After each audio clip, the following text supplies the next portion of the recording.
और आइए फटाफट खबरों का सिलसिला शुरू करते हैं सुपरफास्ट 100 में। मैं हूं आपके साथ अनुराग मुस्कान। नमस्कार, मैं हूं शीतल राजपूत। बीजेपी ने कांग्रेस अध्यक्ष सोनिया गांधी के दामाद रॉबर्ट वाड्रा पर सीधा हमला बोलते हुए 6 मिनट की फिल्म जारी की।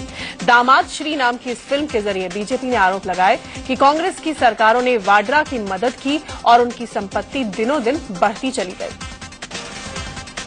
बीजेपी ने वाड्रा पर फिल्म के साथ साथ एक बुकलेट भी जारी किया है। बीजेपी नेता रविशंकर प्रसाद ने कहा कि इस मामले में सोनिया गांधी और राहुल गांधी जवाब दें कि आखिर रॉबर्ट वाड्रा इतनी तरक्की कैसे करते चले गए। हम सवाल करने जा रहे हैं श्रीमती सोनिया गांधी से और श्री राहुल गांधी से। वो रॉबर्ट वाड्रा मॉडल के जबरदस्त विकास और धनार्जन के बारे में विस्तार से बताएं। बीजेपी नेता रविशंकर प्रसाद ने यह भी कहा कि सिर्फ 1 लाख की पूंजी से रॉबर्ट वाड्रा ने 300 करोड़ की कमाई ऐसे वक्त में की जब अर्थव्यवस्था में मंदी का दौर था। बीजेपी ने वाड्रा के बहाने गांधी परिवार और कांग्रेस को भी निशाने पर लिया। When the economy is so much down in the country, how is it and why is it that Mr. Vadra, by the initial investment of 1 lakh rupees, makes a huge profit of 300 crores in few years? Robert Vadra पर निशाना साधा गया तो प्रियंका गांधी सामने आई। प्रियंका ने कहा कि चुनाव से पहले बीजेपी बौखलाहट में इस तरह के आरोप लगा रही है, लेकिन वो डरने वाली नहीं। बौखलाहट में चूहों की तरह दौड़ रहे हैं।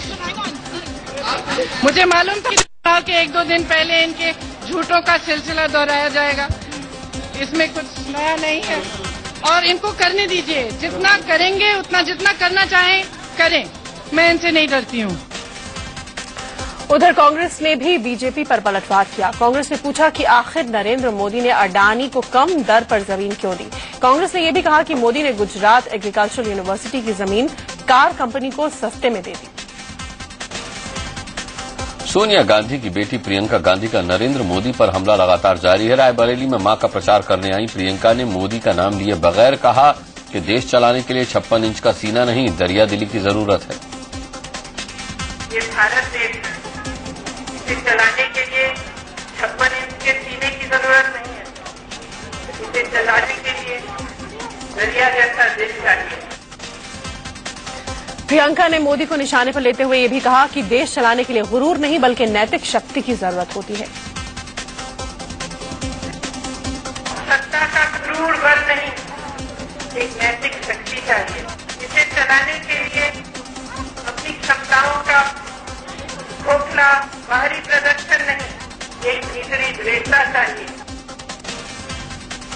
बीजेपी के प्रधानमंत्री पद के उम्मीदवार नरेंद्र मोदी ने कहा कि सोनिया गांधी और राहुल गांधी उनसे काफी गुस्सा हैं। उन्होंने ये भी कहा कि सामने आने पर शायद मां बेटे उन्हें जिंदा न छोड़ें।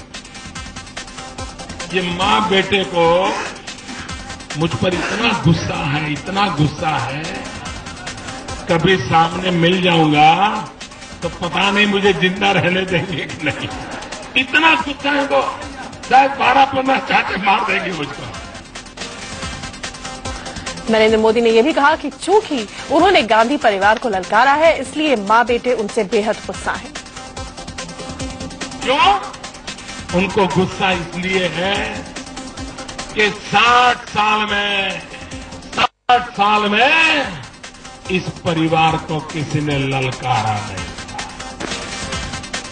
यूपी के झांसी में नरेंद्र मोदी ने कांग्रेस उपाध्यक्ष राहुल गांधी का उपहास किया। उन्होंने कहा कि राहुल के बयान सुन सुनकर हंसते हंसते पेट फूल जाता है।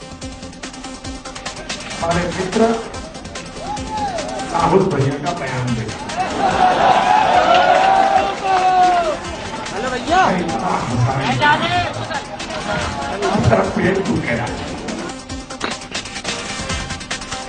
मोदी ने कहा कि राहुल गांधी गुजरात के बारे में झूठ बोलते हैं। उन्होंने कहा कि गुजरात में लोकायुक्त है, लेकिन राहुल को यह भी नहीं पता। मोदी जी बताए गुजरात में लोकायुक्त है ही नहीं, और जिस दिन लोकायुक्त आएगा ये चौकीदार जेल जाएगा। राहुल भैया आपको पता होना चाहिए गुजरात में लोकायुक्त है। मोदी ने कहा कि सोनिया गांधी के सलाहकार राहुल गांधी के लिए भाषण लिखते हैं, लेकिन मां के ही सलाहकारों से राहुल की बनती नहीं। राहुल भैया मैं आपको बताता हूं, ये जो आपको भाषण लिख करके दे रहे हैं ना, तो वही आपको तबाह करने का नतीजा बता है। और आपके माता जी का जो सलाहकार है, जिनके साथ आपकी शक्ति नहीं है, और वही शायद ऐसे झूठे भाषण आपको लिखवा करके दे रहे हैं। नरेंद्र मोदी ने प्रधानमंत्री को भी निशाने पर लिया। उन्होंने कहा कि पीएम से लेकर कई मंत्री चुनाव से भाग गए। कांग्रेस पार्टी, कभी आपने ऐसी पार्टी देखी है कि जिसके प्रधानमंत्री चुनाव में लड़ते हो, जिसके मंत्री चुनाव में लड़ते हो, सारे भाग गए।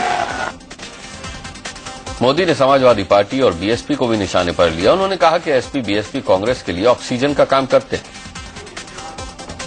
सपा बसपा ये कांग्रेस के ऑक्सीजन से चल रहे हैं और कांग्रेस इनके ऑक्सीजन से चल रहा है। केंद्रीय वित्त मंत्री पी चिदम्बरम ने नरेंद्र मोदी पर निशाना साधा है और उन्होंने उन्हें एक नंबर का झूठा और एनकाउंटर चीफ मिनिस्टर करार दिया है। चिदम्बरम ने यह भी कहा कि गुजरात मॉडल की बात करके नरेंद्र मोदी दूसरे राज्यों का मजाक उड़ा रहे हैं। उन्होंने कहा कि गुजरात सबसे अच्छा राज्य नहीं है। शरद पवार के बाद समाजवादी पार्टी के अध्यक्ष मुलायम सिंह यादव ने भी भविष्यवाणी की है कि एनडीए सरकार बनने पर भी नरेंद्र मोदी प्रधानमंत्री नहीं बनेंगे। कानपुर में कल मुलायम ने कहा कि मोदी का विरोध बीजेपी के लोग ही करेंगे। वोट कर दो, मेरा भाषण टेप कर दो कि मोदी साहब का अगर नंबर भी आता है तो सबसे ज्यादा वोट बीजेपी में मोदी साहब का ही होगा।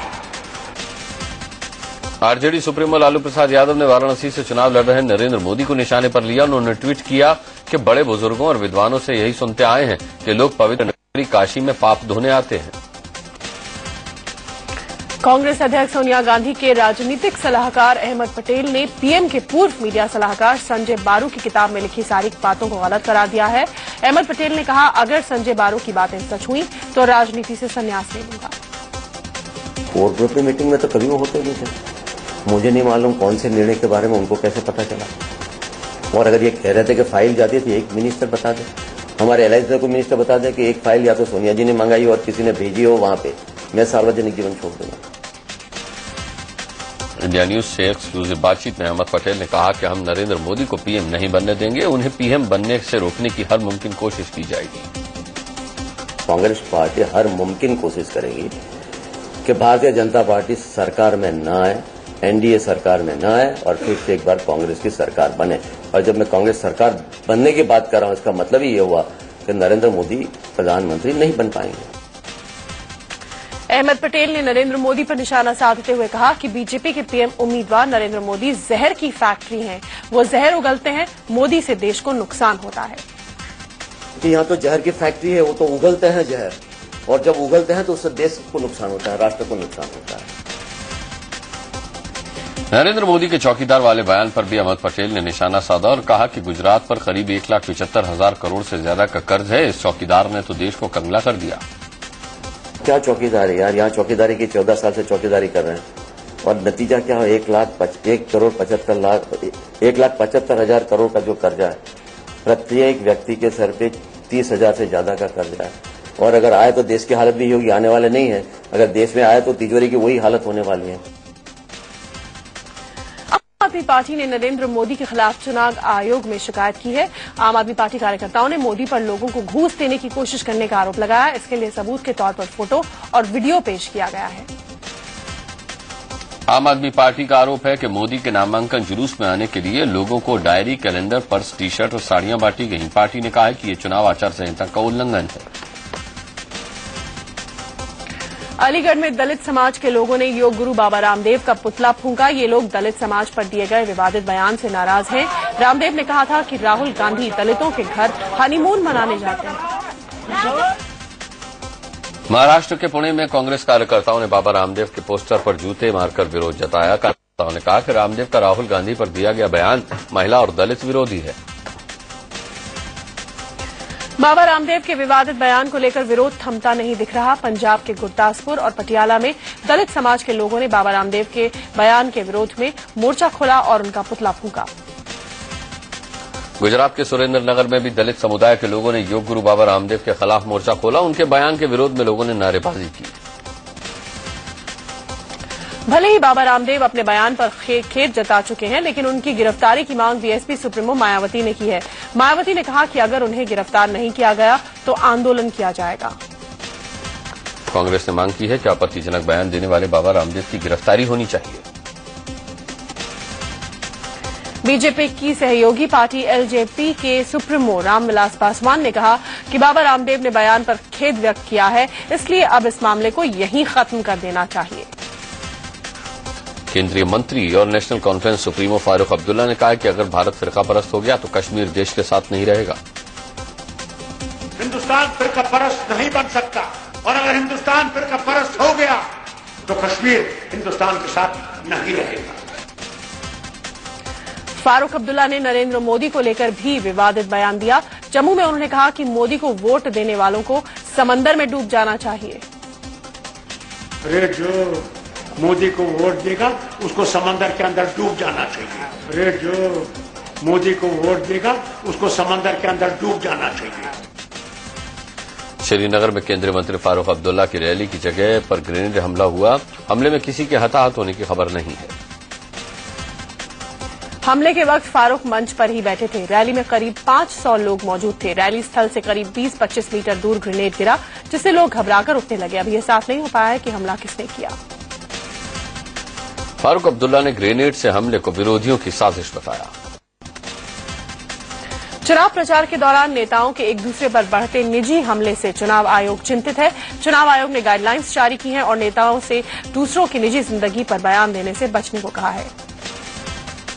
लखनऊ में बीजेपी उम्मीदवार राजनाथ सिंह ने महाजनसंपर्क अभियान के तहत रोड शो निकाला। रोड शो में राजनाथ सिंह के साथ सांसद लालजी टंडन, गोवा के सीएम मनोहर पर्रिकर और विजय गोयल समेत कई दिग्गज नेता मौजूद रहे। झंडे लेकर बीजेपी के सैकड़ों कार्यकर्ता राजनाथ के रोड शो में शामिल हुए। लखनऊ की सड़कों पर रोड शो की गजब की रौनक थी। अहमदाबाद में बीजेपी के वरिष्ठ नेता लालकृष्ण आडवाणी ने रोड शो किया। रोड शो के जरिए आडवाणी ने लोगों से बीजेपी के लिए वोट मांगे। पंजाब के संगरूर में बॉलीवुड अभिनेता सनी देओल ने अकाली दल के लिए प्रचार किया। सनी देओल ने रोड शो करके अकाली दल के उम्मीदवार सुखदेव सिंह के लिए लोगों से वोट मांगे। सनी की एक झलक पाने के लिए लोगों की भारी भीड़ जुटी। गुजरात के सुरेंद्रनगर में टीवी सीरियल तारक मेहता का उल्टा चश्मा की टीम ने बीजेपी उम्मीदवार के पक्ष में रोड शो किया। लखनऊ में कांग्रेस उम्मीदवार रीता बहुगुणा जोशी ने वरिष्ठ नेता एनडी तिवारी से मुलाकात की। दरअसल लखनऊ के उम्मीदवारों की नजर पहाड़ियों के वोट बैंक पर है। एक आंकड़े के मुताबिक लखनऊ में करीब 70,000 पहाड़ के लोग रहते हैं। मध्य प्रदेश के मुख्यमंत्री शिवराज सिंह चौहान ने हैदराबाद में चुनावी रैली को संबोधित किया। बिहार के मधुबनी में मुख्यमंत्री नीतीश कुमार ने जेडीयू उम्मीदवार देवेंद्र के लिए वोट मांगे। महाराष्ट्र के कई पोलिंग स्टेशन पर आज दोबारा वोटिंग कराई गई। इनमें मुंबई के 3 polling station Charkop, Malad west और चांदीवली शामिल हैं। असम में भी कई जगह दोबारा मतदान हुए। 15 मतदान केंद्रों पर दोबारा वोटिंग कराई गई। यूपी के फिरोजाबाद से बीजेपी उम्मीदवार एसपी सिंह बघेल ने एसपी प्रत्याशी और मुलायम सिंह के भतीजे अक्षय यादव पर मास बूथ कैप्चरिंग करवाने का आरोप लगाया। बिहार के सहरसा में पुलिस को वाहन चेकिंग के दौरान 3,03,000 रुपए कैश बरामद हुआ। इटावा के सैफई में एसपी सुप्रीमो मुलायम सिंह यादव के बड़े भाई रतन सिंह यादव का अंतिम संस्कार किया गया। 90 साल की उम्र में उन्होंने इटावा के सैफई मेडिकल कॉलेज में शनिवार की रात आखिरी सांस ली। Justice RM Lodha supreme court के नए चीफ जस्टिस बन गए हैं। Justice RM Lodha supreme court के 41वें चीफ जस्टिस बने हैं। शपथ लेने के बाद नए चीफ जस्टिस ने कहा कि हाईकोर्ट और सुप्रीम कोर्ट में अच्छे जजों की नियुक्ति उनकी प्राथमिकता होगी। इंदौर में पुलिस वालों की गुंडाई सामने आई है। जीआरपी थाने में पुलिस वालों ने मीडिया कर्मियों के साथ मारपीट की। दरअसल इंदौर रेलवे स्टेशन पर पार्किंग के गुंडों ने इंडिया न्यूज के कैमरामैन के साथ मारपीट की थी और जब इसकी शिकायत लेकर मीडियाकर्मी जीआरपी थाने पहुंचे तो उन्हें थाने के अंदर बंद करके पीटा गया। मीडियाकर्मी पार्किंग के गुंडों की शिकायत करने गए थे, लेकिन उनकी शिकायत सुनने के बजाय पुलिस वाले उन पर ही बरस पड़े। मध्य प्रदेश के गृह मंत्री बाबूलाल गौर ने पत्रकारों से मारपीट के मामले में रेलवे पुलिस को जिम्मेदार ठहराया है। कर्मी पार्किंग के गुंडों की शिकायत करने गए थे, लेकिन उनकी शिकायत सुनने के बजाय पुलिस वाले उन पर ही बरस पड़े। मध्य प्रदेश के गृह मंत्री बाबूलाल गौड़ ने पत्रकारों से मारपीट के मामले में रेलवे पुलिस को जिम्मेदार ठहराया है। एमपी के छिंदवाड़ा में पुलिस और एसएएफ बटालियन के जवान आपस में भिड़ गए।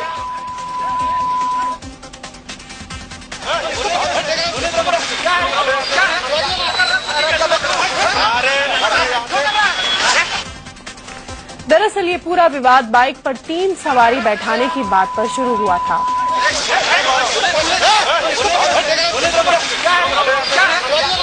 चैम्बर नंबर 134 में अचानक आग लग गई। आग लगने के बाद वहां अफरा तफरी मच गई। असम के नगांव में एक रेलवे स्टेशन के नजदीक लोगों ने 6 ट्रकों को आग के हवाले कर दिया और 30 से ज्यादा गाड़ियों में तोड़फोड़ की। इसके बाद पुलिस ने भीड़ को शांत करने के लिए लाठीचार्ज किया और कई राउंड फायरिंग की, जिससे कई लोग घायल हो गए। दरअसल कल यहां सड़क हादसे में एक शख्स बुरी तरह से जख्मी हो गया था। उसी से नाराज लोगों ने तोड़फोड़ की। यूपी के श्रावस्ती में आग लगने से करीब 30 घर जलकर खाक हो गए। बिहार के नालंदा में यात्री बस पलटने से 30 से ज्यादा यात्री जख्मी हो गए। राजस्थान के बूंदी में महिला टीचर के साथ गैंगरेप का मामला सामने आया है।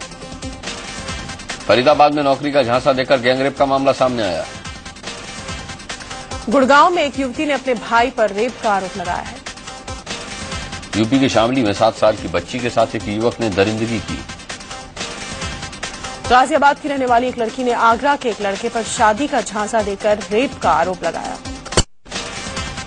दिल्ली के एजीबी रोड इलाके में कोठों में लड़कियों को जबरन कैद करने का सनसनीखेज मामला सामने आया है।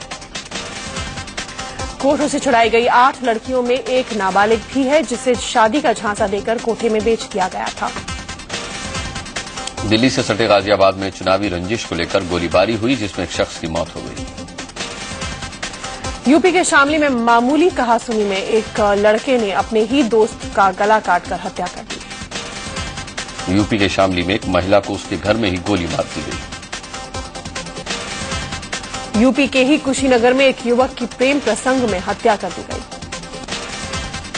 यूपी के मुरादाबाद में गोली लगने से एक सिपाही की संदिग्ध परिस्थितियों में मौत हो गई।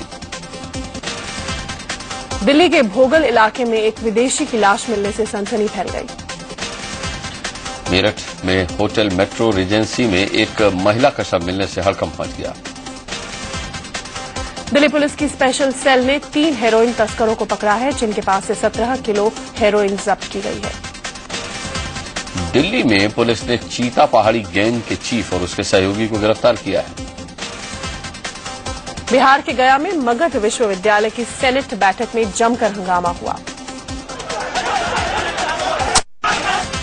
उज्जैन के महाकाल मंदिर में पुजारियों ने महाकाल को गर्मी से निजात दिलाने के लिए सहस्त्र जलधारा चढ़ाना शुरू कर दी है। एशियन बैडमिंटन में पीवी सिंधु को कांस्य पदक से ही संतोष करना पड़ेगा। एशियन बैडमिंटन के महिला डबल्स में भी भारत को झटका लगा है। पहले से ही कांस्य पदक पक्का कर चुकी ज्वाला गुट्टा और अश्विनी पोनप्पा की जोड़ी सेमीफाइनल में हार गई। सीनियर एशियन कुश्ती चैंपियनशिप में भारत के 3 पहलवानों ने कांस्य पदक जीता। साउथ कोरिया के पीएम चोंग होंग वोन ने जहाज हादसे की जिम्मेदारी लेते हुए अपने पद से इस्तीफा दे दिया है। यूक्रेन में बढ़ते तनाव के बीच पिछले 24 घंटों के दौरान रूस की सेना के विमान कई बार यूक्रेन की हवाई सीमा में घुसे हैं। अफगानिस्तान में राष्ट्रपति चुनाव में शुरुआती नतीजों में कोई भी उम्मीदवार 50% वोट पाने में कामयाब नहीं हो पाया है। अमेरिका के नॉर्थ वेस्ट शिकागो में एक घर में जोरदार धमाका हुआ। धमाके के बाद घर में आग लग गई। टाइटैनिक जहाज पर लिखा आखिरी खत करीब 1 करोड़ 21 लाख रुपए में नीलाम हुआ है। नोकिया भारतीय मूल के राजीव सूरी को कंपनी का नया सीईओ बना सकती है। 15वें आईफा अवार्ड्स का ऐलान अमेरिका के फ्लोरिडा में आयोजित समारोह में किया गया। भाग मिल्खा भाग के लिए ओम प्रकाश मेहरा को बेस्ट डायरेक्टर का अवार्ड मिला।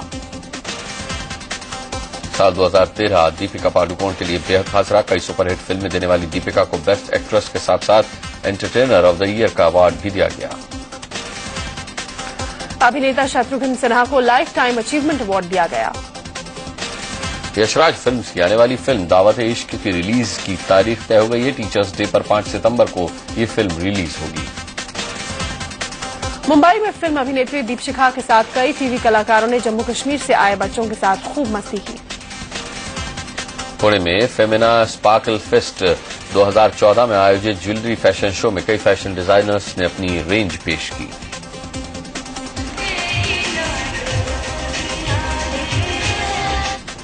सुपरफास्ट 100 में अभी के लिए इतना ही। इंडिया न्यूज पर खबरें जारी।